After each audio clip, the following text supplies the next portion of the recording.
everyone, I'm Rebecca and welcome back to my sewing room.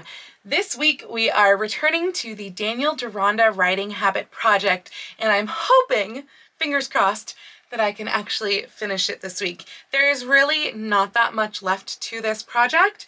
When we left off a few weeks ago, which if you have not seen those videos, I will link them down below because I think there are already 3 of them, I want to say, in this series. So anyway, those will be linked in a playlist down in the description. But when we last left off, most of the writing habit was complete. The only thing left to do on this portion, the wool portion of the writing habit, is actually just to do the facings on the bodice hem. So that's going to mean turning the fronts under just a little bit and then probably doing a little bit more facings to the tails just so they don't like flip up and show the white cotton flat lining inside. So I went to Joann's a couple of days ago to look for something of a similar color to this to use as the facing. If you remember from one of the prior videos, I have used a cotton that is in this color as the facing on something. To be honest, at this point, I don't remember what that something was, but I know I used it on something for this project. But that cotton apparently doesn't exist anymore. They didn't have any cotton in that color, and in fact, the only fabric that they had in the entire store in this color were things in the Casa collection. So I got myself 1 yard, I think, yeah, 1 yard of this matte satin from the Casa collection. It is just poly matte satin, but it is the closest thing that I could find to the color. It's definitely reflecting a lot lighter on camera than it is in person. It is a little bit lighter because of the sheen, but it's not that far off. So I figure that this will work as like the binding probably for here, and then also for the facing in the back. I'm not positive how deep of a facing I'm gonna go. I'm probably gonna do some floof tests, like go like this on it and see how much it fluffs up and go for that sort of depth. I'm thinking maybe about this deep. We'll see. That's like about 5 inches. We'll see if that is what works out and if that's what I bought enough fabric for. But that is the first thing that I'm going to do. The other thing that I'm doing this week is I'm making the writing habit shirt. So I, again, went to Joann's, tried to find shirting fabric for this, and came up completely empty. They apparently don't have any white shirting fabric right now. Like literally none. So I just got plain white cotton, and I'm just gonna have to make do with that because I really don't have anything in my stash that would work for shirting fabric. So I've got some plain white cotton. It's just from the quilting cotton section, and I'm going to use that for the shirt. I'm going to do it kind of chemisette style. I've decided I really don't care about having sleeves in there. There's already so much warmth and bulk in these sleeves. I just don't want that. So I'm going to do it so that it just fills in the neckline here. And I'm going to be using kind of as my starter McCall's 7732. This is one of the Angela Clayton patterns, and this has this sort of chemisette thing going on. It is not what I want, and it's not in the size I want, because this is one of the least size inclusive patterns that ever existed. It goes up to a size 18 pattern size. Yeah, that's like, what, probably a 30-inch waist? Like seriously, McCall's, do better. But it's what I have. So I'm just gonna see and like look at what these shapes look like. I know that this also has a gathered front, which I don't want. I'm pretty sure, a button front. So I'm gonna be changing this quite a lot, but this will at least maybe give me the idea of what to start with. And then I'm probably just gonna mostly wing it, because the only part that needs to look right is right in here. So it's really about like the collar, the little front neck piece, and in this case it's got kind of an Ascot tied look. So anyway, that's enough talking. Let's go ahead and get started on the facing. So actually, slight change of plans with the chemisette pattern. I think the one that I'm really going to use more as inspiration is going to be Simplicity 1818. That's this one, because this has this chemisette right here. This one is a lot more size inclusive for one thing. It goes up to a size 24. That's literally 3 sizes more than the McCall's pattern, so that's good. Also a size 24, the ease on this pattern is a lot, so a size 24 is actually larger than a size 24. And also it has a button, or I think a faux button front, which is probably fine. So I'm debating on whether I want to keep it this like faux button front with open sides that tie around the sides, or if I want to do a functional button front and close it up the sides like the McCall's pattern, because that's really the main difference between the types of chemise sets, is that the McCall's one closes up the sides. And I feel like that makes a lot more sense for riding, where, you know, you would be jostling and stuff. To actually close it up the sides, it's going to stay in place a lot better. So I think I'm going to kind of combine the two patterns and just basically do this with functional buttons closed up the side. Hopefully that will actually work out. I mean, heck, this might have functional buttons and I just haven't read the instructions. It just doesn't need functional buttons because it's open on the sides. Anyway, so that is my plan. I'm also going to increase the like collar height of this because this has a very small collar. So I'm going to increase that height and then really increase the ties that go on this because it's a very tiny little tie and I want ties that like go around and make a big old fluffy bow. And I think that's probably about all I need. So basically when we look at these patterns, these are the two patterns. So I've got the Simplicity on top of the McCall's. You can see it sticking out the side. Now the McCall's is gathered. Actually, it's gathered both front and back, which I did not realize. And both of them have just the widest shoulders known to man. Like, I do not understand how anyone can think that shoulders need to be that wide. I feel like the big three patterns are always just made for linebackers. I do not understand it. Anyway, I think I'm going to mostly go with the Simplicity pattern that's on top, but I am going to curve it out to the sides, probably a little less than this because this is again gathered along the bottom, but I'm going to curve it out to the sides on both front and back and have them meet so that I can close it up the sides. Okay, third plan. As I was laying out this pattern combo, I basically felt like I was reinventing the wheel and creating a bodice. Because let's face it, I basically was. I'm creating pretty much like a semi-cropped bodice that, you know, might have darts and or gathers, probably darts, towards the waist from the bust and connects at the sides and buttons up the front. It's a bodice. It's a bodice. So I'm just going to use my go-to bodice pattern because duh, that's like the smart thing to do. So I had already drawn out some lines on the fabric, which I'm using the actual fabric as a mock-up. I can always get more, it's cotton. And I did get 2 yards to begin with. But I am drawing it out and I laid my go-to bodice pattern on top of it. And it just makes more sense. Let me show you on there. This is what I mean. So I had drawn out these orange lines already based on the two patterns laid on top of each other.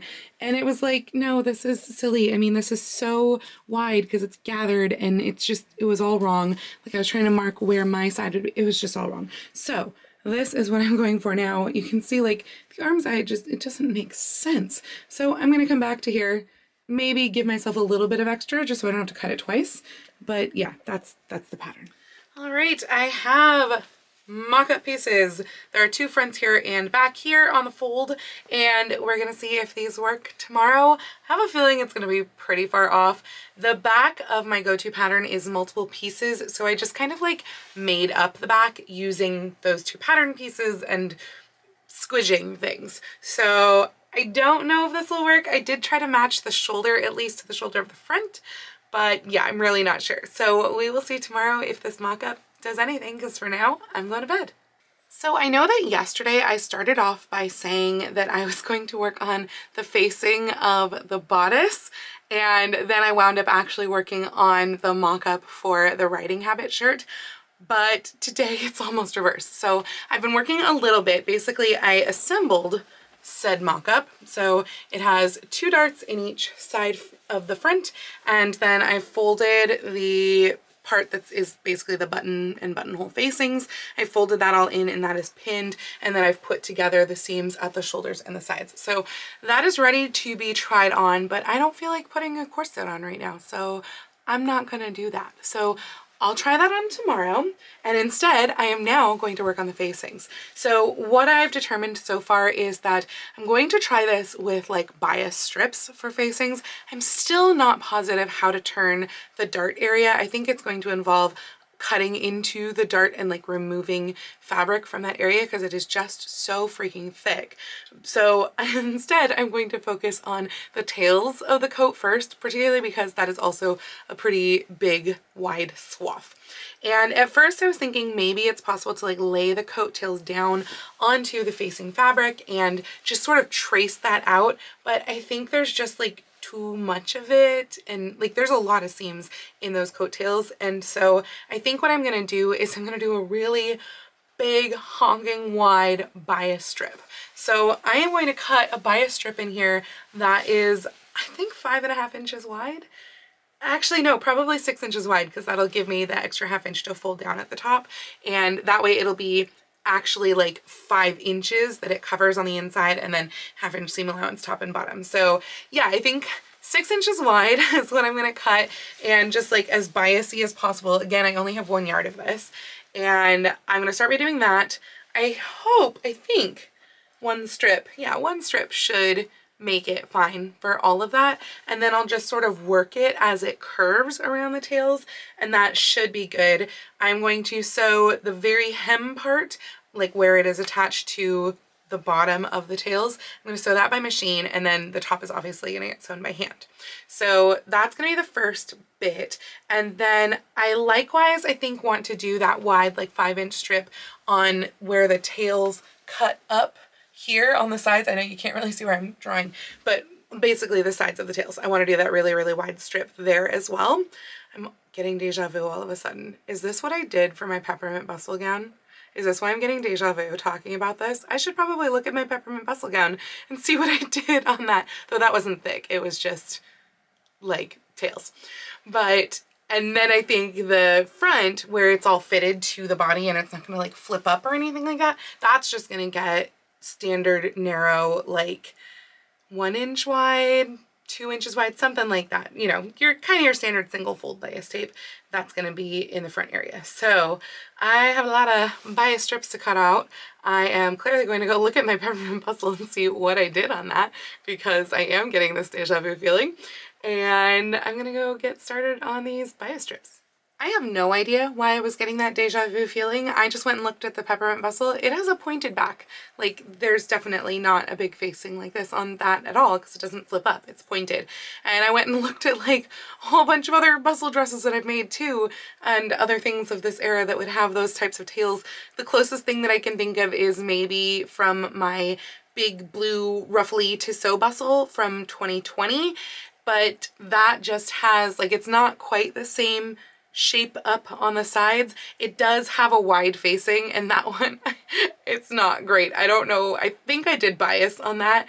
It looks like it's biasy, but it's not doing the shape. Like, there's lots of pleats in that facing. So hopefully I'll be able to avoid that sort of thing with this. And that was just cotton, so it was easy and thin and not super thick to work with.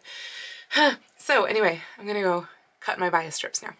The facing is now all attached on here, and I did wind up having to extend it just a little bit. I needed like an extra, I don't know, 10 inches or so to go up the sides, but it's all attached, and now it can be pressed on the edges and pressed on this edge too, folded in to make a clean edge, and then that can be stitched in place there. The facing has been pinned into place. As you can see, there are a couple places where I did have to make tucks just because of the curve and the depth of this facing, but it's all pinned into place. I rolled it up just a little, so there's a little bit of the wool that comes over onto this side. That gives it a nice clean edge on the other side, and this is ready to be hand sewn all along the top, but that will be later, probably later this week when my parents are here, so I can do some hand sewing then. And I'm going to sleep. I'll work on the writing habit shirt tomorrow. I'm working on the binding for the front of the bodice now today, and what I've decided to do with these darts is just to cut them up in a way. So they look really, really weird right now, but I have the binding, which is a 2-inch strip. I have it applied via machine to ½ inch down, ½ inch seam allowance right here, and I folded the other end in, and then once this gets flipped up, then it's going to cover that really, really weird looking bit underneath here. But what cutting this up does is it removes it anywhere from where like this part right here is going to overlap. So like when that goes up, it fits right in like that. And that means that I've cut away the thickness, so I don't have to worry about that extra bulk there. And it just winds up being all nice and smooth there. And then this gets hand stitched down on this edge right over here. Likewise, I have also cut away the seam allowances here and here. I left this super, super wide seam allowance in. I'm not really sure why, probably because I was too lazy to cut it out. But this is the side seam, I think. I took this in how many weeks ago at this point? I mean, I don't even remember, but I know that was a fit thing that I had to change. And yeah, I just left in that wide seam allowance. But again, I've cut away the seam allowance here. Now, as far as like overlapping with the small binding versus the big facing, all I had already started to hand sew this down just a little bit. I just did this corner right here earlier today. And then the facing, because I left this open, I was able to get in there and just do like right sides together just for about a 1/2 inch overlap. I didn't want it to overlap too much, but I did want it to wind up inside the facing right there. So the binding just winds up right inside the facing. I'll stitch right all over that by hand and over this by hand, and it'll be all nice and smooth. So I haven't pressed this yet. Pressing the point is complicated. I figured it out, I think, but it's going to wind up involving a lot of like just folding in of things and tucking them in and cutting away some of that excess. And it's going to be probably a mess and probably take 6 hands to do. But yeah, that's how I'm going to get that to look all nice with the point down there. Points are just so annoying. But anyway, figured out the binding. So I still have to put the other side on. Here's the binding that I've already cut, but I'm going to do the same thing that I did over here. And then I can hand stitch this later and it'll be all set. Look how nice and neat this looks, all pinned up. I even got the point nice. So now that all just has to be hand stitched, and I've got to do the same thing on the other side. It is Thursday afternoon and I'm finally trying on the riding habit shirt mock-up. So we are pretty close. I mean, we should be, because I did pretty much wind up using that like go-to bodice pattern. The front, I think, is pretty much right on, except for how wide the shoulders are. I definitely have to take this up because that would limit at least some mobility. I don't want it that wide. It'll probably go out to like here-ish probably. And the back is like roomy, which I kind of knew that it would be because it has no darts or fitting or anything like that in it. I don't know yet whether it is roomy enough that it's going to bother me being underneath the riding habit, but I could stick a couple of tiny darts in. That's it. Like, I don't have a lot of shaping in this part of my back. The shaping in my back is really up here, and I haven't checked yet to see whether that needs help. It doesn't feel like it does, just from like feeling, but I haven't looked at it in the mirror and I can't tell in the monitor here. So yeah, I mean, again, front, I think we're good. Like, even the neckline looks like it's the right place to stick a collar on, so that's great. And the neckline in the back seems great. Yeah, actually the fitting looks really good across the back, so that's good. I think I'll just be pretty much cutting up the shoulders. I do have to even the bottom too, because as you can see, it's dipping down too far on the sides. This is meant to be really cropped, and so it's basically going to have just like a little band around the bottom. Either made out of bias tape, just like as finishing, or I might put on kind of a very, very small, lightweight and narrow waistband. That's a possibility, but it does need to come up in the sides and in the back because it's dipping, especially in the back, it's dipping way below my natural waist. It should come up probably to right here where my thumb is. So that'll need to be done, but I mean, like, we're super, super close. I think I'm going to cut off the excess, put it on again, probably pin it shut, and see if I do need darts in the back or not. So I have things a little bit more fitted now. One of the things I've noticed is that my darts actually aren't going high enough in the front. I'm not sure how that happened because, again, this is my go-to pattern and the darts always go to the same height, but they are like wrinkling a lot and bunching kind of down here. And so I need them to go higher and a little bit wider through like this part of the bust here. And then also I am going to put in the darts on the back. So I have the bottoms pinned I don't know if they're even, but they're pinned just for how much needs to come out. And then I have a mark made where they should hit the tops. So that should be good. I should be able to put those in once I, take this off and turn it inside out.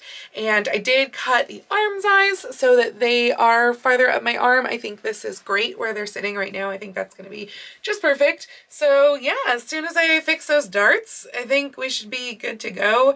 Everything else looks really nice. Again, I really like where the neckline's hitting, and I should be able to put a little stand collar on that, no problem. I wish I had the neck length to be able to do a nice tall collar.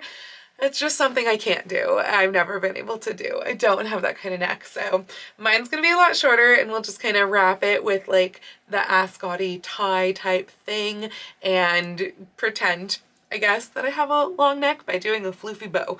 So yeah, not too much more to do on here. I will tweak these darts and then show you what that final looks like.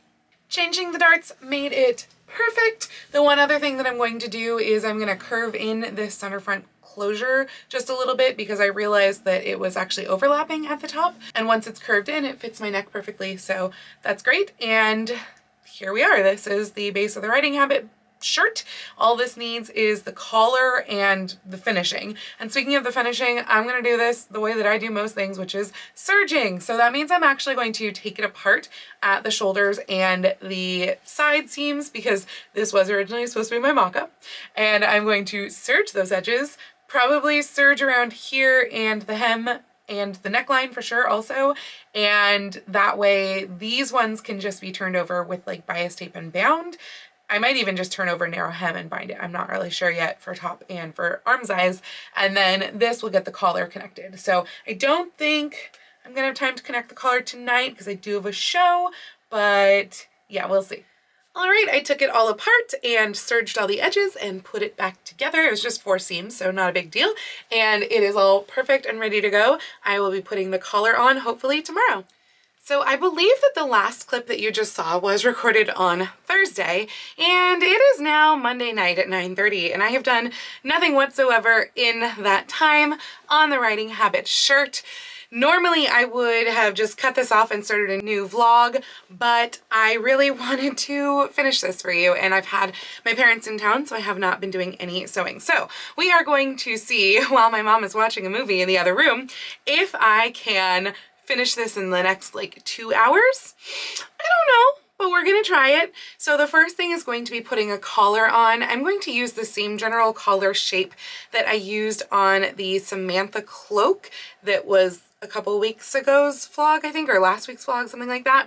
And so it's basically just a slightly curved collar, but this one I think I am going to maybe square off in front. It's going to be completely hidden underneath like the neck tie ascot thing anyway, but I do want it to be a little bit taller. I mean, I don't have a very long neck, so it's not going to be very tall, but I want it to be a little bit taller probably, and then just to like come along and maybe overlap or something like that in the center. We're gonna have to make it up as we go along and see how that goes. And then other than that, once the collar's done, all I have to do is buttonholes and buttons, which I mean I can do while I'm sitting there with my mom. And I also need to, well, I don't need to, but I should finish off the edges. I mean, this is all underneath, so like no one's gonna see the armscye or the hem because it is underneath the Writing Habit jacket, but I definitely should be doing that. So I'll probably just turn a narrow hem if I can, otherwise I'm going to bind it with bias tape.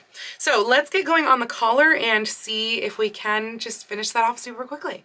So I was trying to figure out how I should go about stiffening this collar because I didn't want it to be like thick with interfacing. So what I've actually done is I have backed this with cotton organdy. I don't know if I can separate it so you can see, but it's the super papery stuff that I got for kind of by accident for my 1830s dress, and that is what it's backed with here. And then it's got the cotton on this side, and this is also just plain cotton, so it's just one layer of the organdy. Then I'm going to put right sides together with these two and turn them right side out and see if that works as a collar, and if not I will try again, but hopefully that will work.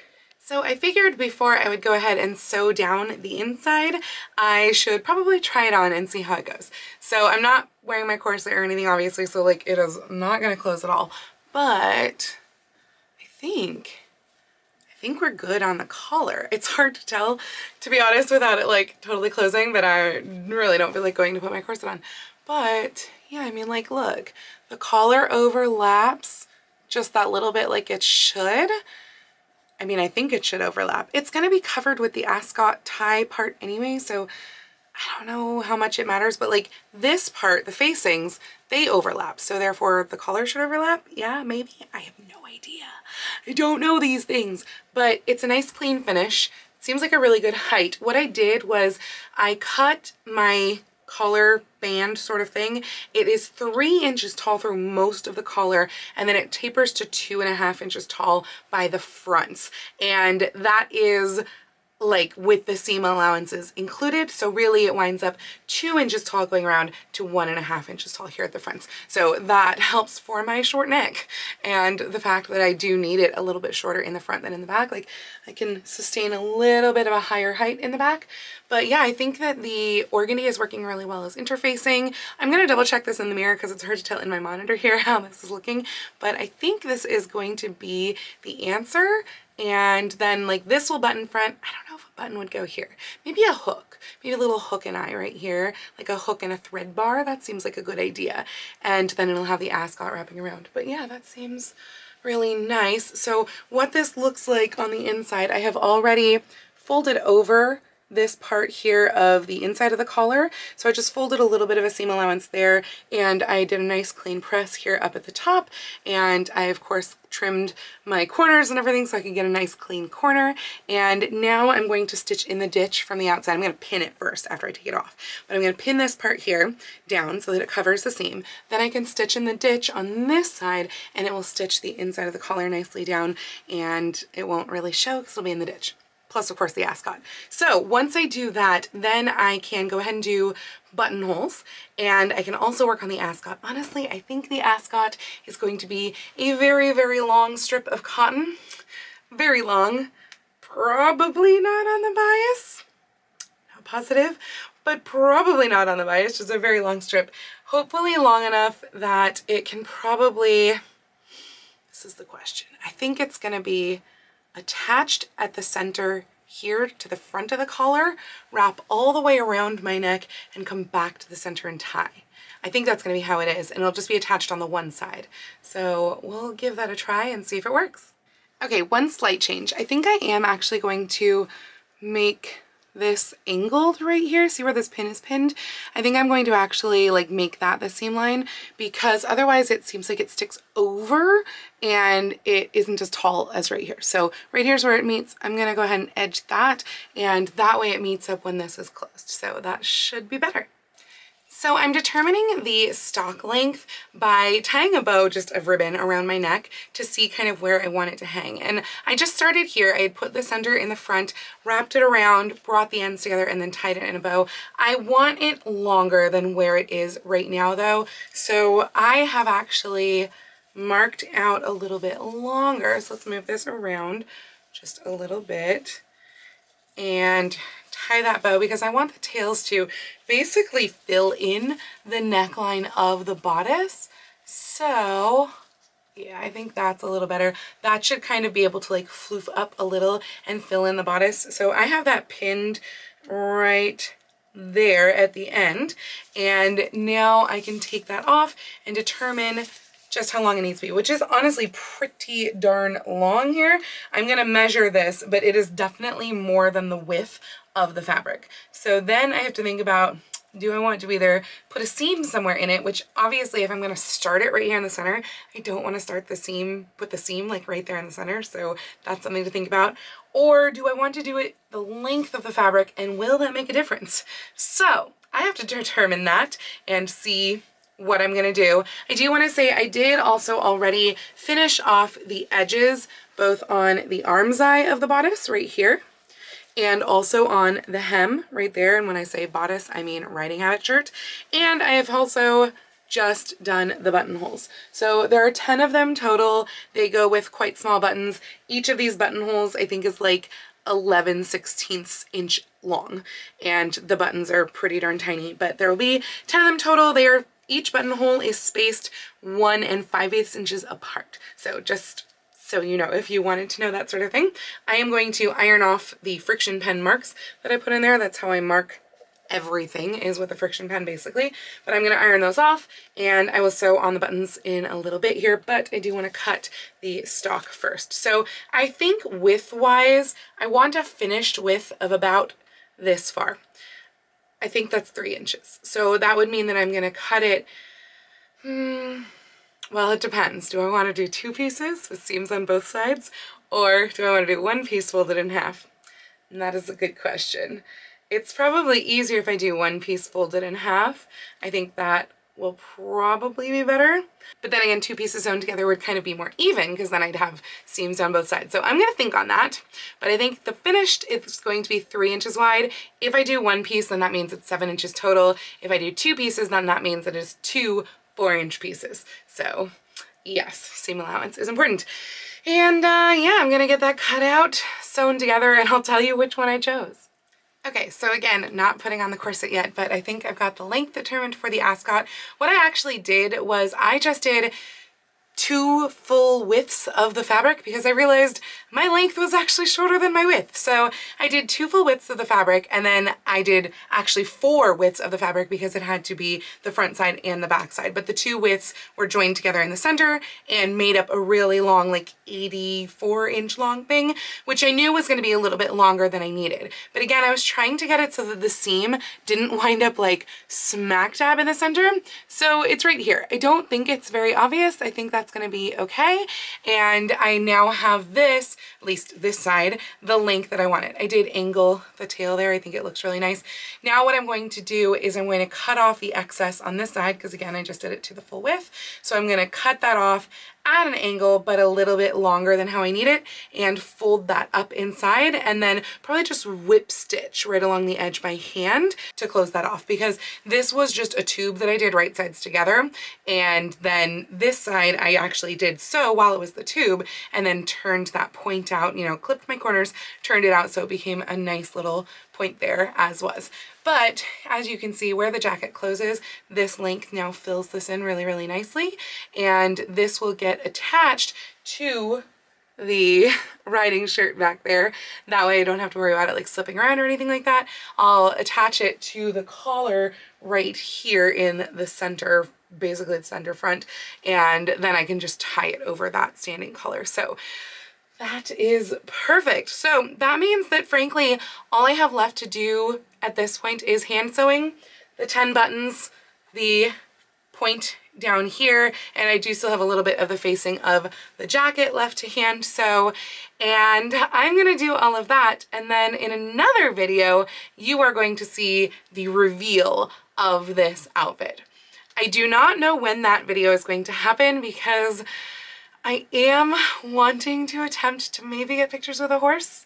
We'll see. I did have a friend offer, but I need to contact her and see what would work with her schedule, if something works.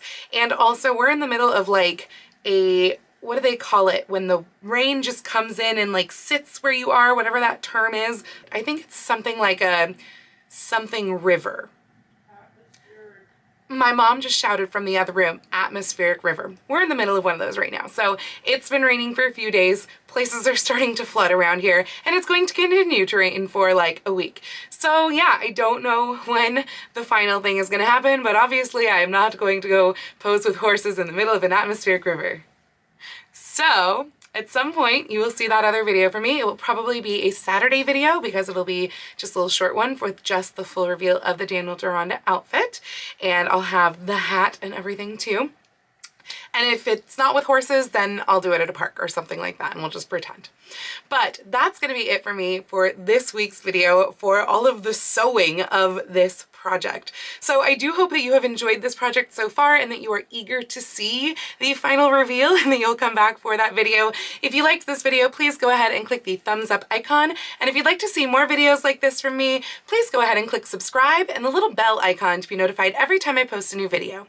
I do post videos here on YouTube twice a week, with my sewing vlogs like this out on Tuesdays, and other costuming content like the reveal of the Daniel Deronda outfit out on Saturdays. But I post every day over on my Instagram Instagram, so please go follow me on Instagram. That's at Lady Rebecca Fashions. And if you'd like to help support all of the work that I do on this channel, I do have a link to my Patreon and my Ko-fi down in the description below.